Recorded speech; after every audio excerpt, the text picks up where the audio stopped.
Welcome to the Mother-Daughter-ish podcast. It's your mama's favorite podcast. And the podcast your daughter always wanted. This is Miss Dawn. And Aungelique. From the 713. Houston, y'all. Get connected and stay connected weekly as new shows debut on Sunday, Wednesday, and please check out our Saturday Out and About showcases. Enjoy the show. Please subscribe, like, share, comment, and tell every woman on the planet that you know about our show. Here's our show for today.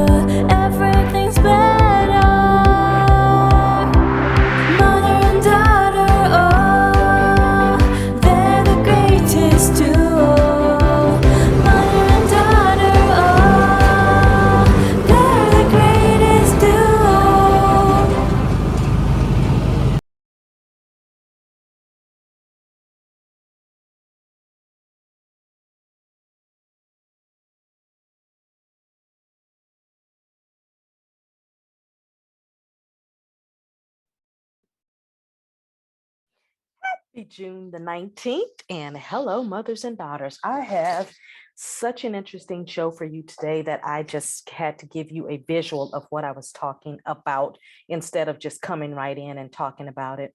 So today I'm talking about red flags. I'm talking to every single mother and daughter, but I'm also talking mostly to those women that are over 50. The reason I decided to dedicate this to all of the women that are over 50 is because a lot of the social media is new to you. A lot of everything that's on the internet is not necessarily true, is new to you. Everything about how to navigate around the internet is new to you. And I personally just felt like we needed to have an opportunity to talk. All of this stemmed from, listen, I was minding my business about 3 weeks ago, and it was on a Saturday, and I was like, I'm going to stay in and just, self-care, take care of myself. And I just was turning on different things. And I'm not sure why certain things show up on Yahoo or Google or even YouTube, because I don't even listen to those other things. So I don't even know why some things show up. But nevertheless, and first of all, I've never seen the other show that used to come on called Catfish. I've never seen that show. I know what the guy looks like that used to produce it because he used to be on other things. I know from people talking about it that it existed, but I never knew anything about that show. So it's all new to me. I did not know anything about that show. There is now a show on YouTube. Please make sure you subscribe over to YouTube. Go over to Catfished. That's with the ED on the end. So Catfished on YouTube, and subscribe to their channel. Let me tell you why I like their channel. I like their channel because usually that type of thing I don't look at, because it's like I don't understand how some of these things happen. But if you get a chance to go over there, especially, I'm telling you, if you're over 50, you need to go and check it out, because some of the stories will just floor you to see, some of these, just great American women that get taken advantage of just simply because they're lonely, they're looking for love, they've lost their loved one, and they want to replace that feeling. But the reason why I really love their channel is because they have a software that they have created that does a reverse image search, and it is a 100% confidential. When you do the reverse image search, what it does is it tells you who the real person is that you're talking to. For example, today on this podcast, we are going to meet Charolette. She's 50 years old, and she's going to tell you what happened to her. And again, everything that you see on TV and on the internet is not necessarily true. Every person that you meet online is not necessarily who they say they are. A lot of these reverse image searches that people put pictures into, they were actually real people living real lives. It just was not the person you were talking to on the internet. So I'm going to go in and I'm going to share it. And what I'm going to do, I am going to take notes of all of the red flags as you listen to them with me. And then at the end, I'm going to wrap it up for you. The reason I'm going to do that is because I don't want you to miss one little thing. So I'm going to number them as we go, and I'll be stopping and starting it just so that I can get my point across, and then we will go back to it. So now I'm going to share the screen. And again, like I said, meet Charolette. She is 50 years old. And again, this is why I'm dedicating this to all the ladies that are over 50. Here we go. Listen up. I don't feel like it at all. I guess I would refer to myself as a serial monogamist, where I tend to So you heard what she said. She's a serial monogamous. If that means nothing to you, what it should be meaning is that I normally don't just get into all kinds of relationships. It has to be really somebody special. And I thought this person was maybe special. Very long relationships, I guess gaps in between, promised engagement rings and that sort of thing, and it falls apart and we move on. So I had been on Match.com for maybe a month. So you see what she did? She decided, okay, maybe I'll look back out there and see what's going on and try something new. So I'll go online. And she decided to choose Match.com. As we know, there are so many sites out there that you can use, but she used Match.com. Let's go. Or so, this very interesting guy named Mike started contacting me. He was persistent and very attractive. His communication was very almost poetic. You notice as he's DMing her or he's messaging her on the dating app, he's only giving you his first name as Mike. Find out what these last names are so you can start searching people and just starting to figure out if things make sense. So make sure you get correct names, even if it's a fake name. At least that'll let you know when you try to look, maybe that's not a real name. Let's go. And we hit it off. He was an engineer. He's Swedish and got his. Now, if he told you he was an engineer, so he's an engineer, great. What company do you work for? That's the next question. What company do you work for? I love that a lot of companies have the list of their staff people on the website if they have a significant job. If they don't, they may not be listed if they work in the field or whatever, but at least ask what company they work for so that when it all comes down in the end and you got to give your police report, you can say, he said his name was Mike Smith, and he said he worked for Halliburton, and he said he was a civil engineer, and he worked in the middle of the ocean in blah, blah, blah. I'm just saying, get some details. Here we go. He was in London, so he was very kind of swore. Did you hear that? He said he was in London. So find out where they live so that at least you have more detail. Remember, when you meet someone, you're building a profile on them. You ask enough questions so that, because here's how it normally works. You meet someone, if they're a fraudster, by the time a month is going by, you start to see discrepancies in what they say. By the time 3 months is, they can only fake for so long. By the time 3 months is there and they're still trying to swindle you or get whatever they want to get out of you, they usually can't hold on to the lies. Things start not adding up. You said your mom and dad lived in Pennsylvania. Now all of a sudden you're saying they live in Rhode Island. Which one is it, Pennsylvania or Rhode Island? And then, get the mom and dad's name too, if you can get that much information as well. Come on. Has brown hair and brown eyes and dimples, just a very kind, pretty nice looking guy, regular dude, still got his hair, got a nice little mustache. Look like he got, let me see, 1, 2, 3, he got all the front row of his teeth, not bad looking, whatever your taste is, come on. Expression in his eyes when he smiles. He liked to eat seafood. He cooked. He was looking forward to cooking together. He drove a Range Rover. It sounds bizarre. You see, he drove a Range Rover, but with his car, he showed you the front, not the back, because with the back, what you got? You got a license plate.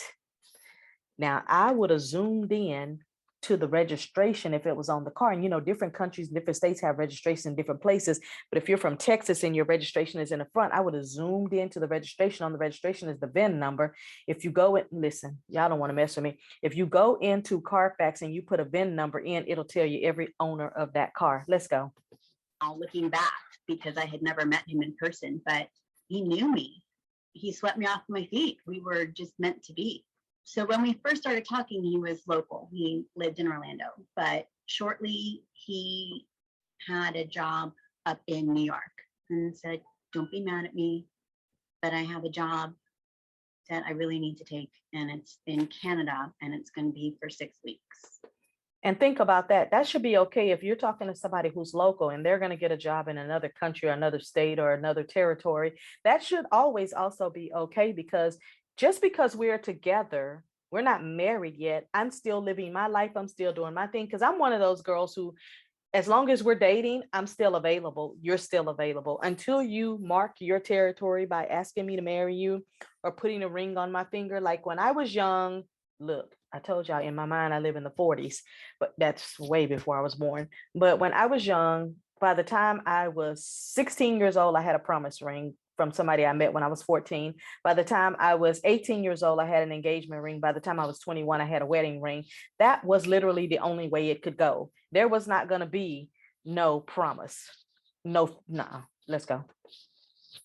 And I was like, why would I be mad at you? Of course, you go take a job, no problem. And that 6 weeks turned into 6 months. He was professing his love for me within a week. I was definitely slower. And I even at one point asked him to slow down. He called me my woman and started to sign his emails. This is another one. If somebody's going to call you their woman, their queen, all of that, then the next step is, where is my promise ring? You know, where's my promise ring? If you want to have a placeholder, where's my promise ring? I was on a call with a lady and they were, I'm on a forum. I was just talking and each person got to talk about, their life and, what they do as business people or whatever. And one of the ladies, she said, she don't understand why American women don't understand hypergamy. Hypergamy is when you marry up or you marry someone with prominent status so that your lineage can become prominent as well. And she said in her culture, and I'm not going to say what culture she was in, but she said in her culture, that's the way it works. Like, for example, when she met her husband, went to her family and said, hey, I want to marry her. Her mom said, oh, that's wonderful. In order to marry our daughter, this is how much money you will have to put as a placeholder for our daughter, because our daughter is a virgin. Our daughter is young. Our daughter is absolutely beautiful. If you're going to be her husband, you need to put money down in order to hold, but you're not going to hold her unless, if it's okay for her to continue to date suitors that want to marry her and whoever the best man wins, that's what they have to do. So what he did is he put like $1 million and something down, no strings attached, with the promise of, I am going to marry your daughter. And then of course, when they got married, he got his money back because then his money became her money. But her mom, their family tradition is like, you're not going to take our daughter off the market, because the $1 million and something was to take their daughter off the market. They're like, you're not going to take our daughter off the market while she's young and beautiful and 21 years old and has no children, never been touched, pure and innocent, to play around with her for a couple of years and then think you're going to sleep with her and all this stuff. No, there's a cost to pay to play. Here we go. Her husband, we were talking about marriage, I would say within 5. There is no talking about marriage. So I'm going to write that down. They was talking marriage. There is no talking, in my opinion, this is just Dawn's opinion. There is no talking about marriage without a ring. Let's not even talk about what if, coulda, woulda, shoulda, coulda. There is no conversation without a ring. You may inquire if I would like to marry you. You may inquire if you asked me to marry you, and I may say, I don't know, let's see. But when you come to me and you're saying you want to marry, forget all of this talking all on the phone and forget that. You need to come with a ring. For 6 weeks, my mom and I were out to brunch and we were talking about, are you going to marry this guy? And it's like, yeah, we're actually talking about getting married in May. So mom and I went to the bridal store and I got a wedding dress. And every time I would talk to him on the phone, I would give him updates on, what I had done for wedding planning that day. And he loved it. He was all on board. And are you free? May 27th was the date we had figured on. Now, while she's already picked this date of May the 27th, they're talking about getting married. So they're talking about marriage. She's out there shopping, getting a dress with her mom. She does not have a ring. He did not send her any money to say, here's a few $1,000s to start getting things in place. She also sounds to me like she did not do any kind of reverse search to see if he was married. Every single man I have ever dated, I have always asked them, like maybe where they were born at or whatever, so I could pull up that county, and I go to that county courthouse and I look up that name to see if they are married. So I get all the details of all the different counties you've lived in. You don't know I'm doing that, but that's what I'm doing to find out if you are married. And I don't think that she did that, probably because she didn't have the last name. And a friend of mine at work is a pastor. And so he was going to do the ceremony, chiming in with his opinions and what colors he would prefer. And we were going to have a peacock color palette. Who the wedding party would be, would tell me, what a great organizer I was and what a. Can y'all see how that is the grandest finesse right there ever? He has led her on to one thing. You're going to get married to me. We're going to do a peacock color wedding, telling you how good you are as a planner. You still ain't sent me no dollars. I was doing, and he couldn't wait to say the I do's and be with me. Mom and I found a dress at the very first store. I don't know where she got that dress from, but let me just tell y'all a little secret. This is something that I know because I've been doing research. Listen, none of your business why, but listen. On Fashion Nova, you can get wedding dresses between $44 and $75. Beautiful wedding dresses. You can go online to Amazon and get a beautiful veil for under $20. Ladies, if the man ain't giving no money to plan the wedding and you want to make this move yourself anyway and just do it, at least don't spend that much money on it. Go to Fashion Nova. They got dresses all the way up to a 5X. You can get a wedding dress between $44 and $70-some. Listen, don't do this. Invitations on Etsy. I had a cake tasting lined up for when he came home, which was going to be any day now. Shortly after I had started addressing the wedding invitations, all of this kind of came crashing down. My best friend at the time. And you know why the wedding invitations came crashing down? Because on that wedding invitation, I need your parents' names saying they're allowing us to do this. I need your best men names. I need all of your people in your wedding party name. I need all of those details that he probably couldn't give up. Was really suspicious because he had kept postponing when he was coming home. And she did a reverse image search on him and said she found his picture on quite a few different dating websites with different names. I didn't want to hear it. I told her, in fact. You heard what she said? Her best friend, her BFF, warned her. She did not want to hear it. But I was going to wait and hear his explanation, and I completely believed that he loved me, and I couldn't find anything about it. She didn't want to hear what the best friend had to say, but he done postponed coming home many, many, many times. Now, you know what happened when you postpone coming home. We got to postpone the wedding cake tasting. We got to postpone the invitations. We got to keep postponing the date that we're using, the facility that we're getting married. At this point, we could have just did it in the backyard. Online. I was in charge of while he was in Canada because he didn't have any internet access on the rig. And so I would log into his bank account and pay his bills for him. Huge, huge amounts of money. And it was, kind of fun. And he would laugh at me that I was kind of agog at the amounts. So she did have his bank account number, didn't say what name was on the account. And you notice she didn't tell us how much money was in there. He said, you won't think that that's a lot of money once you get used to it. Once we're married, it's just going to be commonplace for you. And by the way, I do want y'all to know, just like you can fake messages and tweets and Instagram messages, there's literally software where you can create text messages that never happen. You can also create fake banking. You can there literally is a program where you can create fake banking. If you have never seen the show on Netflix, what is it, Creating Anna or something Anna, and if you've never seen like Tinder Swindler, if you've never seen any of those, just pay attention. There is software where you can create fake bank accounts. So I can create financial statements and fake bank accounts, and if I was into that type of thing, and I could go and get $1 million deals, because I could say, I already have $50 million. I just need you to give this much money. Here's the proof coming right from my bank. So you can do that. The job in Canada was going to pay $14 million. So by the time he paid his workers, he was going to bring home $12 million.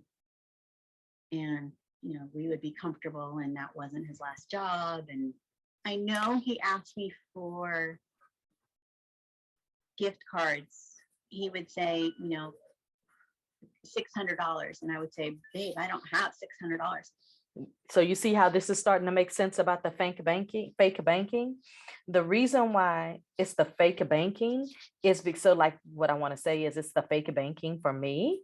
And the reason why he's asking her now for $600 gift cards is because I'm trying to tell you that banking that she was logging into paying fake bills with, that was not a real bank account. It's obvious from what she's saying, because there's no way I'm going to see 10, 12, $14 million or however much. She never really said how much. She just told us about the promise of what he said. But let's just say he had $7,000 in his account. Even if I have more than the $600 that I'm asking you for, why would I ask my woman for $600 when I could have, if I had all of that? And here's another thing.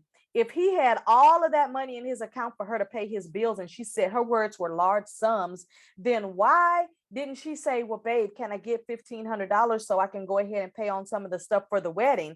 So you gave me fake access to keep me stringing along to make me think you had money, but you don't, because now you're asking me for $600. And you, it was Send it in gift cards, because gift cards can't be traced. long before he needed a huge sum. To me, it was a huge sum, because That's a red flag too. They first start asking you for $50. So they ask you for small sums, and then they'll ask you for medium sums, and then it's the large sums after you get it. And the dumb thing is, when you gave them the small sum, you got no return, no payback. Then you were dumb enough to give them the medium sums with no return. And the only reason why I say dumb, and I don't mean as in dumb, stupid, I don't mean that. What I'm saying is, you gave somebody $50. They said they were going to pay you back. They did not pay you back. Why would you give them more? Because if you're not diligent enough to pay back the small, you're not paying back the bigger.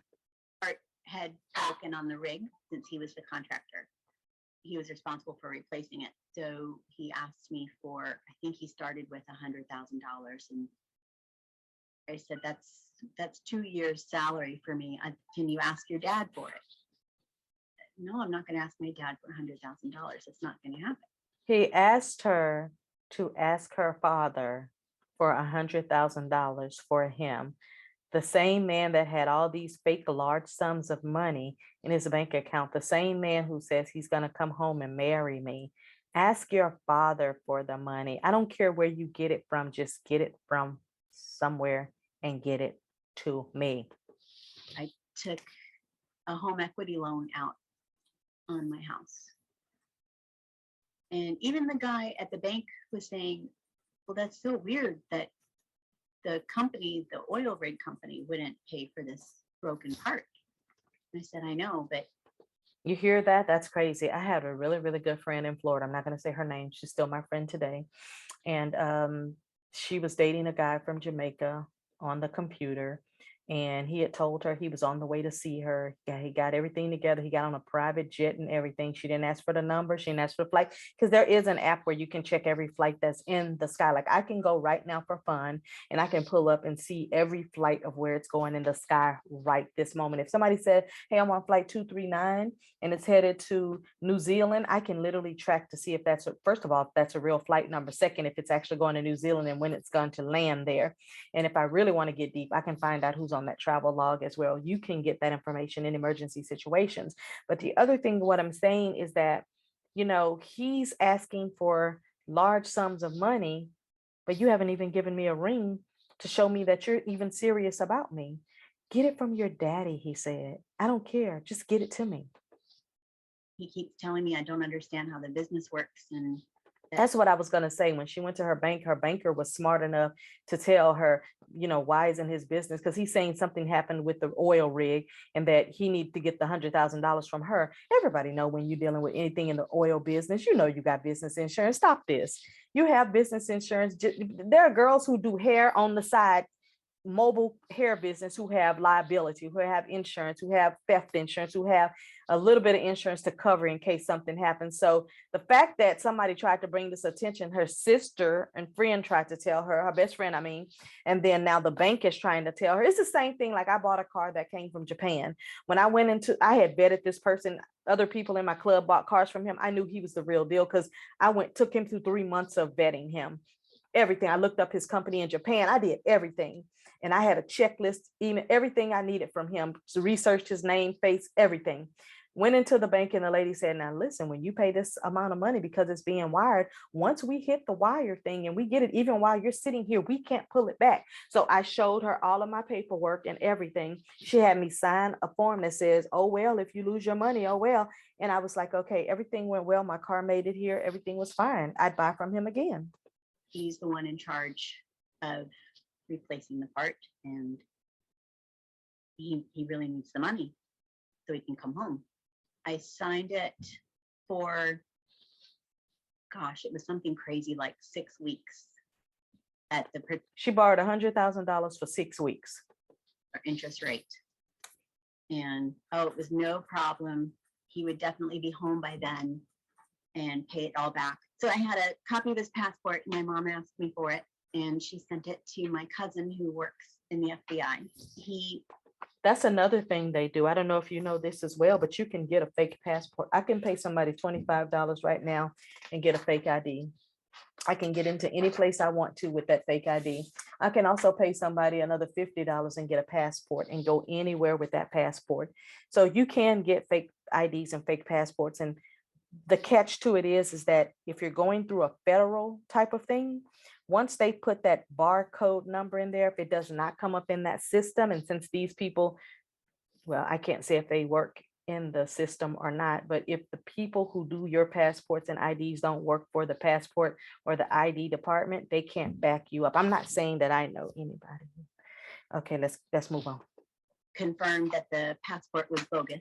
My mom came to me in tears. She did not want to be the one to break my heart. My dad was excited that he was going to have a son-in-law. Both my parents were crazy about the idea. You see how the parents even got involved because they just wanted their daughter to be happy. They want their daughter to have love, just like any other parent would want their child to have love and have somebody in their life that care. So they're going the extra mile for her. And I think what happens too is once you go so far, you just are like, let me just see if this is going to happen. You almost get caught up in the, let's just see how this ends. $40,000 I had sent to a woman, and I remembered her name. So I looked her up and actually found her, and I messaged her and said, are you the Michelle that knows Mike? And she said, oh my gosh, yeah. She was told I was an investor. I was told that. You see how he did all the reverse lies?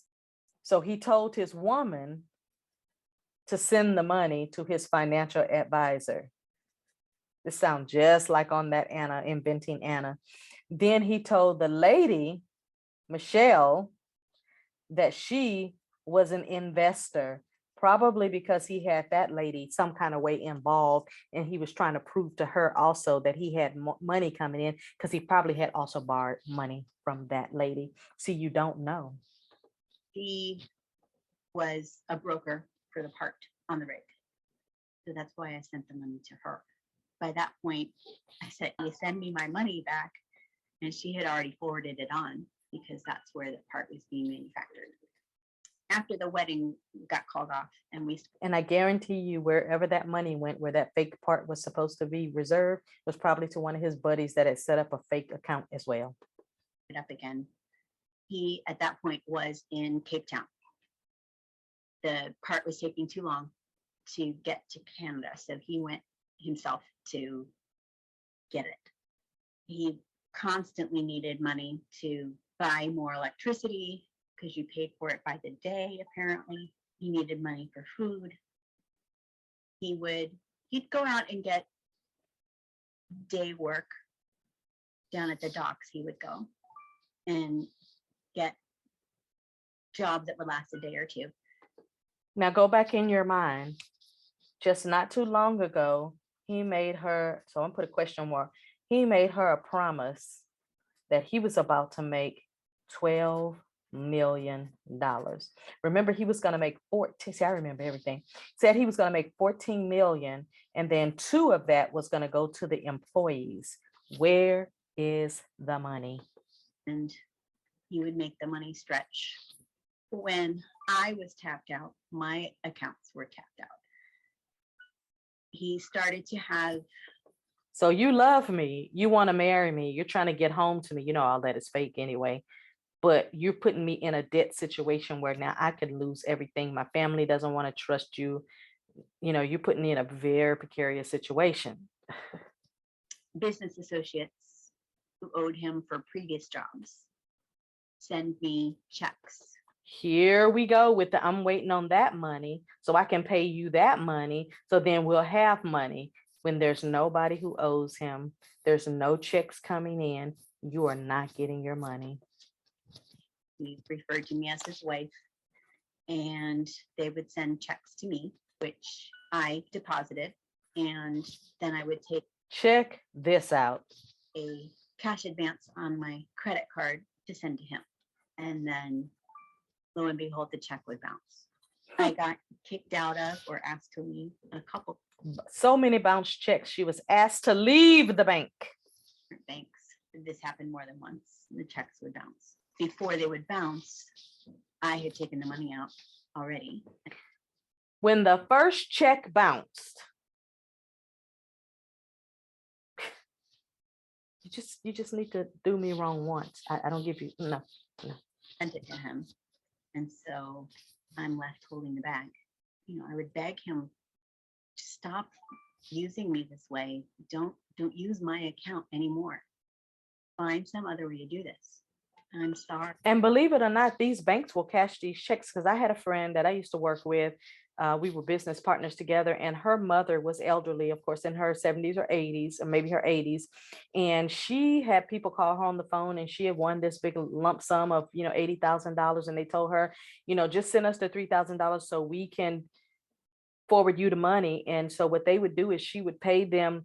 She would have the check in her hand. She would go to the bank and she would cash the check. The bank gave her the $80,000. She would go ahead then and wire them the $3,500 or whatever. And then the bank a week or two later would discover, oh my gosh, that wasn't a real check. See, y'all think all this digital stuff just automatically works when it really doesn't. And then you get left holding the responsibility. So her mother had this happen 3 times with a little small bank in Illinois.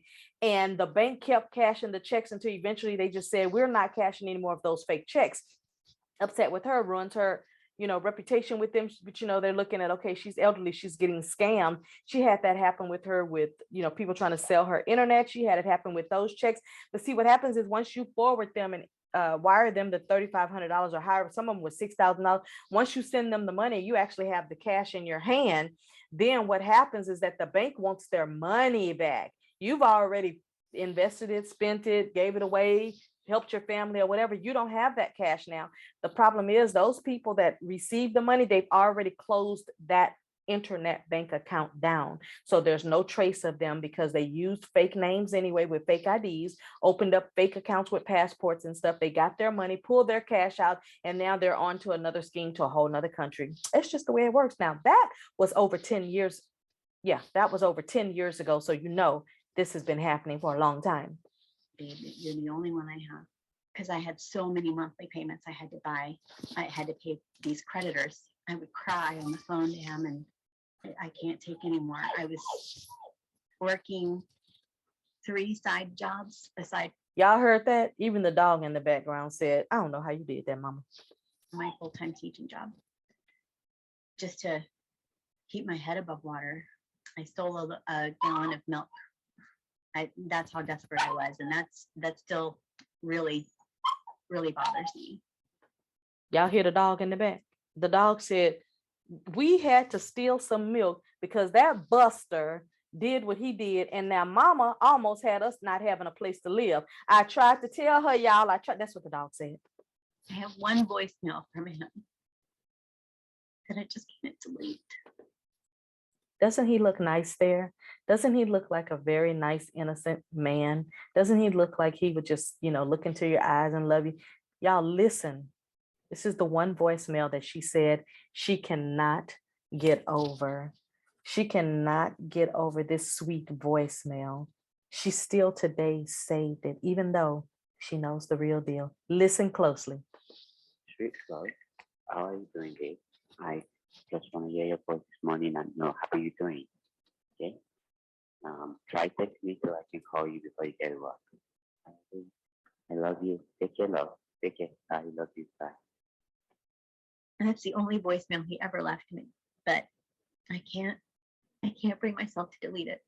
He was supposed to land in Orlando March 5th. And I knew his itinerary because I had bought the ticket. And nothing. No messages from him. And I kept looking at the clock and calculating what time it was in Germany. And he wasn't answering my texts. And I called the airport in Cape Town. And they said he never checked in for the flight. 3 weeks after that. See, if she would have had that flight app on her phone or her iPad, she would have been able to look up that flight number. She would have been able to see if that flight was landing at the time he said it. And then she could have called him out. Now, she could call him out for over here. I got about 18 reasons, but at least by now she could have called him out. Ladies, get that app on your phone where you can see all the flights. It's so funny. Me and Paiton were on a flight not too long ago and we sat next to this guy, or it could have been me and Angie. I'm not sure. We sat next to this guy. I think it was Angie. We were on the way to Miami because we were in the backpack. And the guy said he had it on his phone because he can look at all the flights that are in the air to make sure, none are crossing each other. And he was like, do y'all have this app? So there are people that know. I was at school late and they called me over the intercom. Are you still on campus? I said, yeah, I'm still here. To Homeland Security, the Secret Service, were at the school looking for me. So I went down and said, okay, hi. Just completely floored. And they said, what can you tell us about Mike Manka? The agents are very kind gentlemen, and they've stayed in touch, and they have traced all of my money to Africa. Y'all heard that? They traced all of her money to Africa. So he never was in Orlando. He never was over in London. He never was over in all of these places. They traced all that money that she sent, probably even that $40,000 that went to that so-called woman. Because listen, if you saw Inventing Anna, when she created her fake financial person, they had a voice distorter. If you go on Amazon right now and you find a voice distorter for $20, I'm not even buy it. Listen, just keep listening. We have found 46 victims. 46 victims. If they all sent him $100,000. This particular ring of guys. Did y'all hear that? I'm going to play it one more time in its entirety, just without me saying one word. And then I'm going to come back and tell you all the things that just made me. I was like, I got to tell women over 50 this, because I don't think nobody is saying, hey, be aware. I don't feel like it at all. I guess I would refer to myself as a serial monogamist, where I tend to have very long relationships, I guess gaps in between, promised engagement rings and that sort of thing, and it falls apart and we move on. So I had been on Match.com for maybe a month or so. This very interesting guy named Mike started contacting me. He was persistent and very attractive. His communication was very almost poetic, and we hit it off.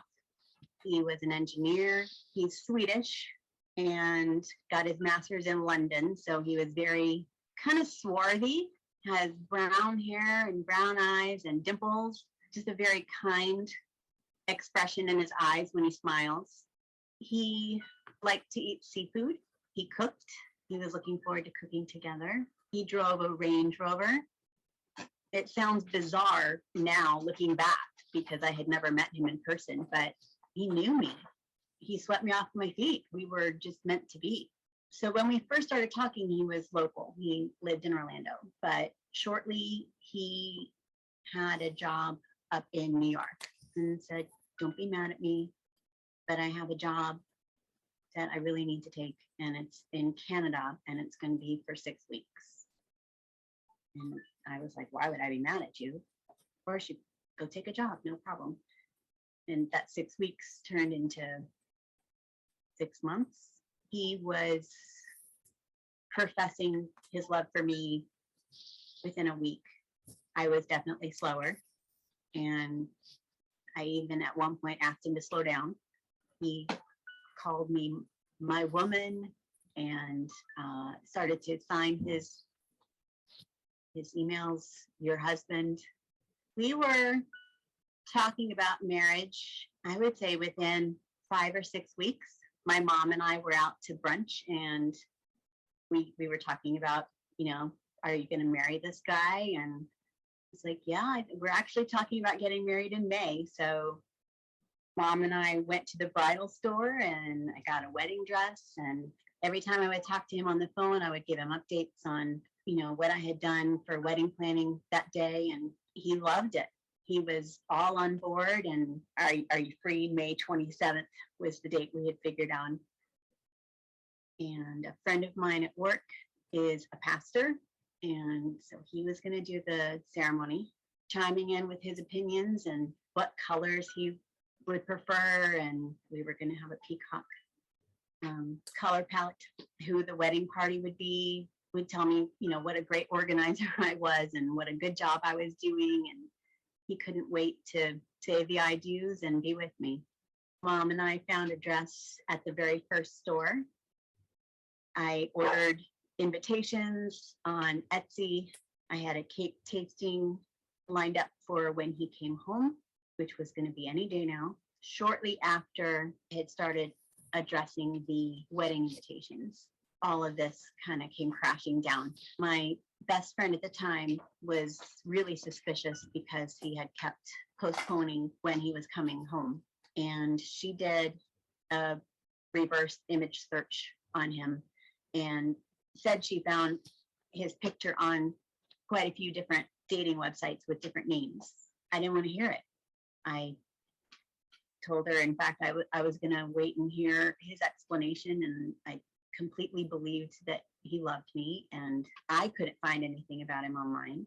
I was in charge of while he was in Canada because he didn't have any internet access on the rig.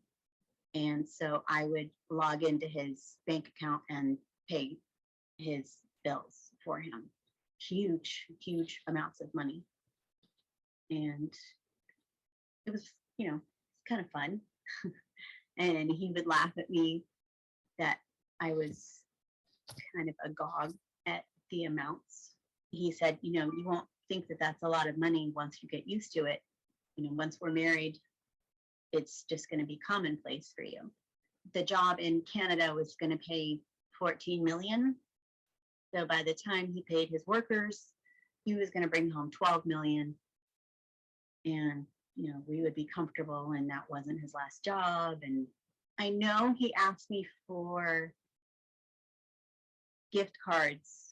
He would say, you know, $600. And I would say, babe, I don't have $600 to send you. It wasn't long before he needed a huge sum. To me, it was a huge sum because a part had broken on the rig since he was the contractor. He was responsible for replacing it. So he asked me for, I think he started with $100,000. And I said, that's 2 years salary for me. Can you ask your dad for it? No, I'm not going to ask my dad for $100,000. It's not going to happen. I took a home equity loan out on my house.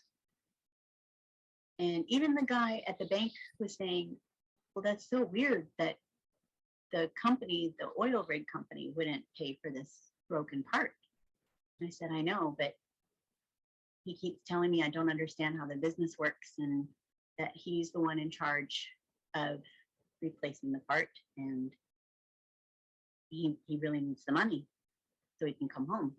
I signed it for, gosh, it was something crazy like 6 weeks at the particular interest rate.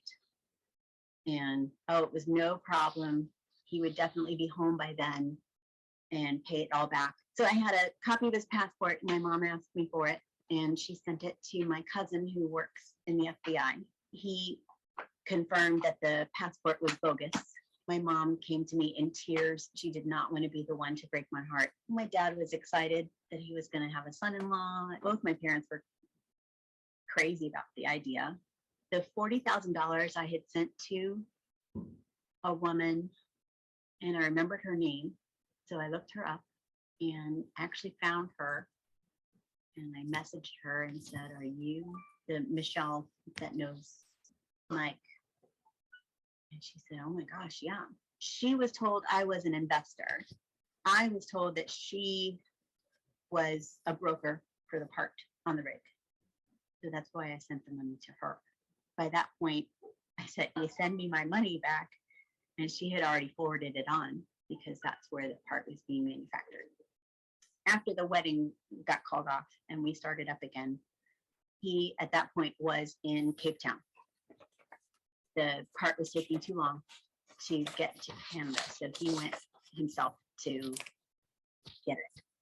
He constantly needed money to buy more electricity because you paid for it by the day, apparently. He needed money for food. He'd go out and get day work down at the docks. He would go and get jobs that would last a day or two, and he would make the money stretch. When I was tapped out, my accounts were tapped out.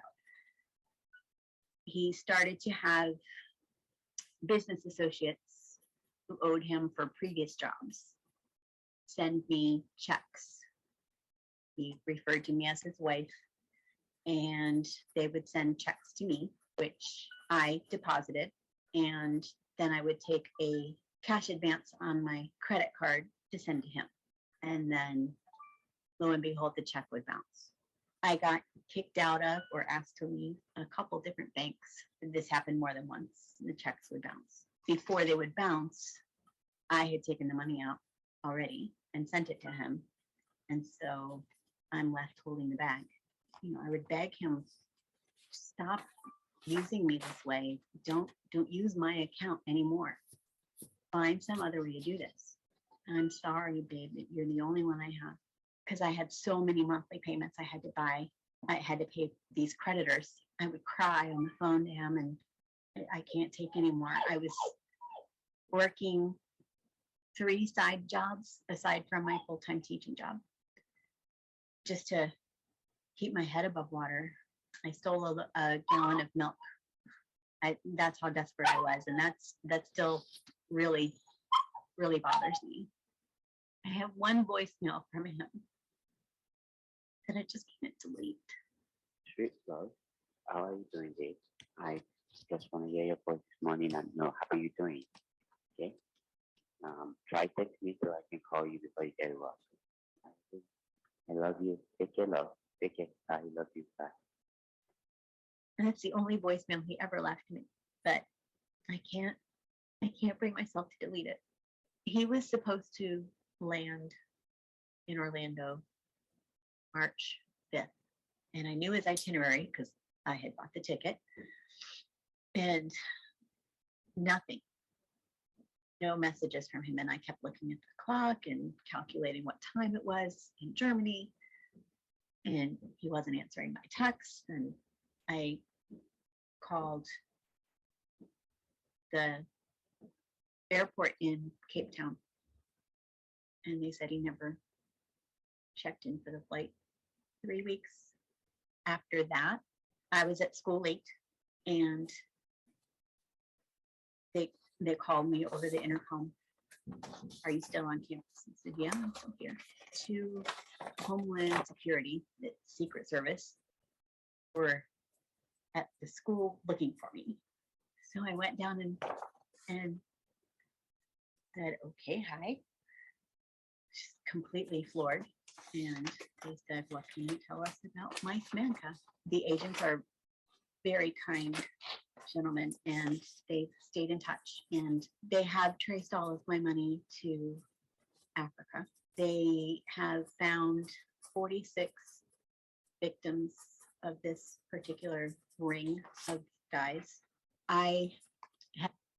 Okay. All right. So it's a lot. It's a lot. Again, her name is Charlotte. She's 50 years old. Before you do anything, there are more than over 200 stories like this, and some are worse than others. And I'm not saying worse as in there's more money lost, which some of them there are, but I'm just talking about the story themselves.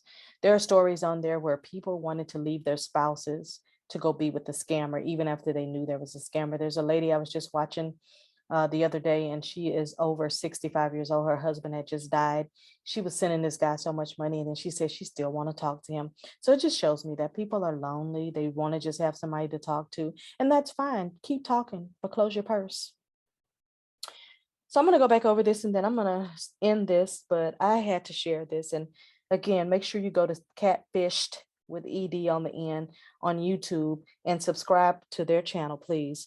Do any kind of reverse search on their software. It's right there. There's a button that says, do you need to find out who you're talking to, know who you are?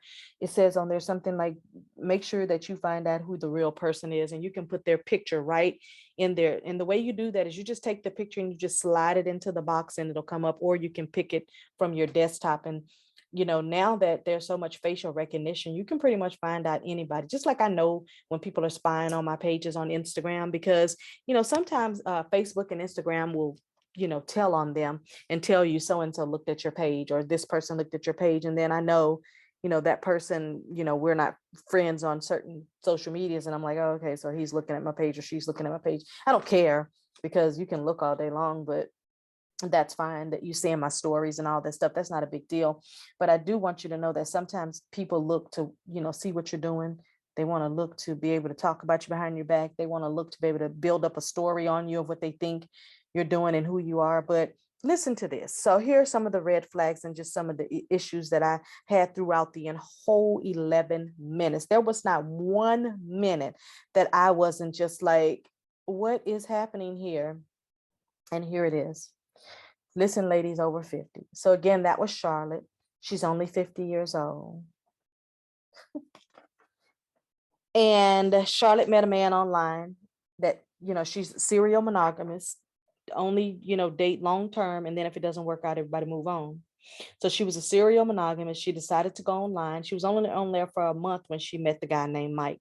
Didn't get his last name or anything at that point. Only probably knew that last name once the Homeland Security came. They were communicating back and forth, and within a week, he's in love. He's calling her his wife. He said as an engineer. She did not find out what college he went to get his engineering degree, and nor did I hear her say that she asked him what grade schools he went to. Because remember, when she first met him, he said he was right from Orlando. If you say I'm from Orlando and I'm from Orlando, then that means that we can meet over at the Starbucks coffee thing. So he had to get out of there to make her think he was getting out of there anyway. Also, just keep in mind, I have this on my computer too. On my computer, I can set my computer for me to be in any country. So let's say I wanted to do something weird and be on a site talking to somebody live or chatting back and forth with a strange person. I can set my computer's VPN to make them think that I'm in Dubai. And I can say, oh, I'm traveling for work. I'm over in Dubai. And when they pull up my IP address and they do their reverse search, then they can find out, oh yeah, she must be in Dubai because that's what her computer says, or she has a VPN. See, here's what you need to know. When you talk to people live, they can pull up your IP number, put it into a search engine, and it'll give them your home address. Even when you send a text message to someone with a picture, when you send somebody your picture, the metadata in that picture can tell them what home address was that picture taken at, or if you took it out and about. You learn that from watching the Johnny Depp trial, where they were looking back at pictures that Amber Heard said that she took on certain days. When they went into the metadata of the picture, it showed those pictures were never taken during the time she said. Some of them were 2 years later. Some of them were 2 and 3 years earlier. So just be careful to know that you can really be catfished, and you don't even know it because you're just doing simple things. Now, the other thing is that She said that right after he started calling her wifey and queen and I love you and let's get married and everything, he didn't put no deposit down. He didn't give her no ring. He didn't send her a lump sum of money. He basically just was leading her on. And that is, I mean, that just is what it is. He sent her a picture of his vehicle, which was a high value vehicle in some people's view. It was a Range Rover. And he showed it to her from the front, didn't have any tags or anything. So she couldn't do a search on that to see who that car really belongs. Because, you know, you can go online and pull up a picture of any kind of car you want. I mean, why didn't he just go ahead and pull up an AMG or something like that, or pull up you know, some other high value car that he could have put up there, but I guess he said, let me keep it low so that she'll know when I get that $12 million, I'm gonna get us both kind of cars. You know, a lot that he was doing that I noticed that they didn't do together is they didn't do a lot of video chatting together. It was all just texting, which I'm gonna be honest with you, it's the best way to scam somebody is through texting, because you can be whoever you want. You can say you look like whatever you want. That's why a lot of girls have OnlyFans, because they can be whatever they want. They can say they look like whatever they want. They ain't got to show their face. They can just text back and forth, talk nasty, do whatever they want. It's the brand new 1-900 number. So I didn't see that she said they did any kind of video call. So she doesn't even know if the person she was talking to really was the person. And after they did this video, I want y'all to go over to Catfished page, because I want you to see the rest of the video where they did the whole reverse search, found out who he was. They broke it down. I'm giving you a snippet because I want you to join their page. This is educational. I want you to join their page and just see how masterful they are with finding out about these scams. I thought it was fascinating. So like I said, he's talking marriage. He ain't sent a ring. He ain't paid for a dress. He ain't sent $50 on the cake. He didn't do anything, and she kept moving forward. She wanted love. Her family tried to warn her. Her best friend tried to warn her. Nothing was getting through. He asked for a small amount of money first, $600. Then he asked for a medium amount of money. Then he asked for a large sum of money. Even after giving her this money and not getting any kind of refund from him that was real, she kept on talking to him because she was lonely and just really wanted somebody. He was not bad looking. Y'all don't try to cap. He was not bad looking. Then after he started sending her money, the checks started bouncing.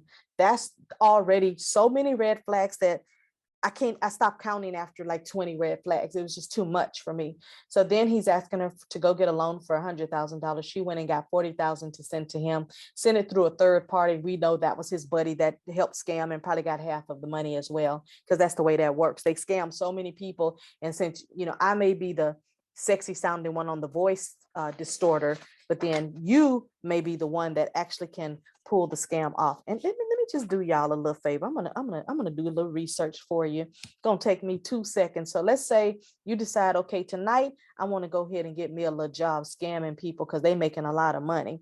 So I'm gonna look on the computer, voice distorter. So I looked up voice distorter. And if you want to buy a voice changer, which, you know, they use them on all these movies and different things. And if I go right over here and I want to buy from this particular company, I can get one for $15. There's also software that I'm not going to tell y'all no names. There's also a software that you can do. It's called, I almost did it. I almost told y'all. Anyway, it's a free resource that you can actually download into your computer, and it'll give you over, listen at this, you can choose from 15,000 voices.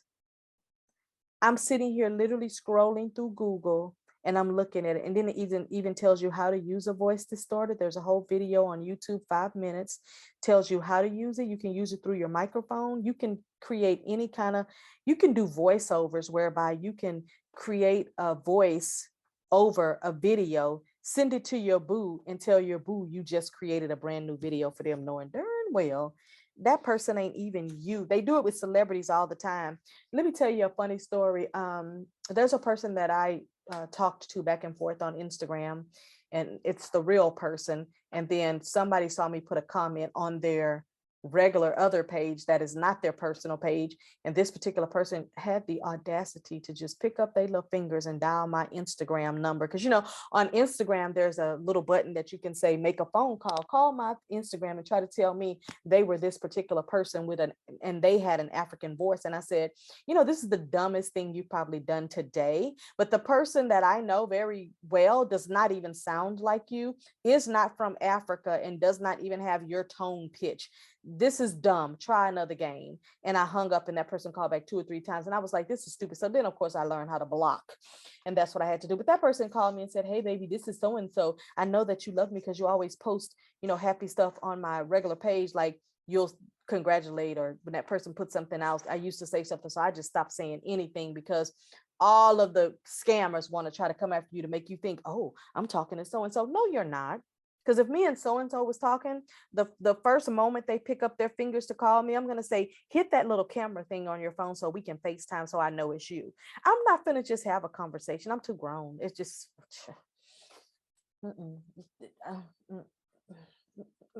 just no.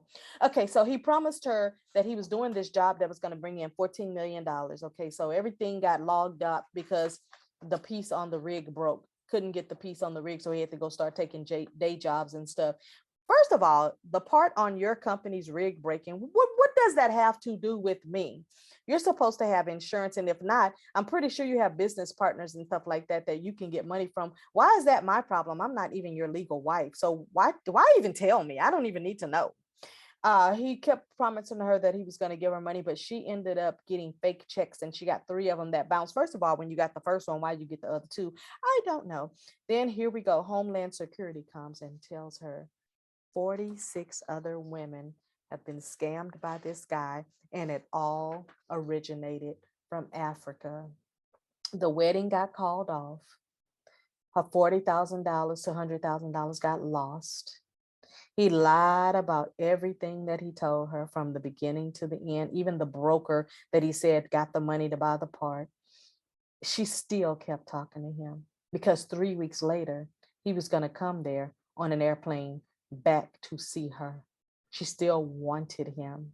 Even after every single thing I just showed y'all and just broke down to y'all, she still wanted him.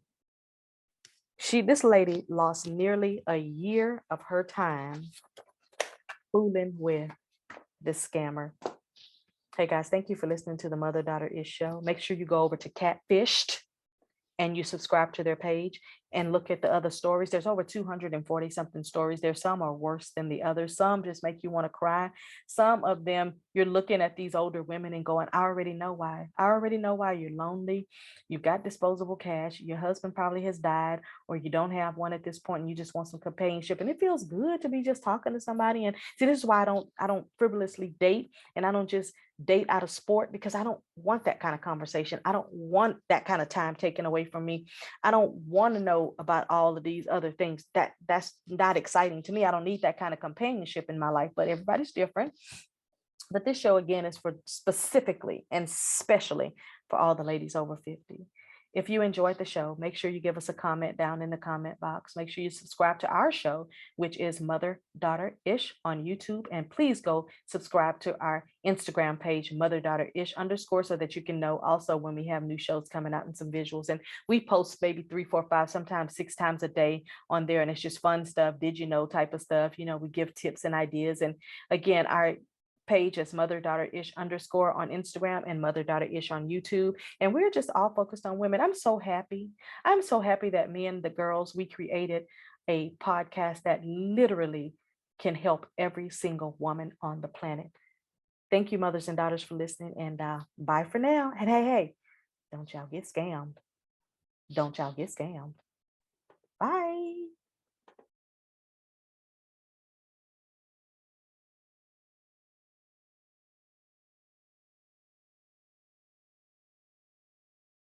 Wanting to book us for your show? It could be an expo. It could be any type of women's event. Contact Miller Booking Agency at mail.com. We're looking forward to meeting and greeting with you.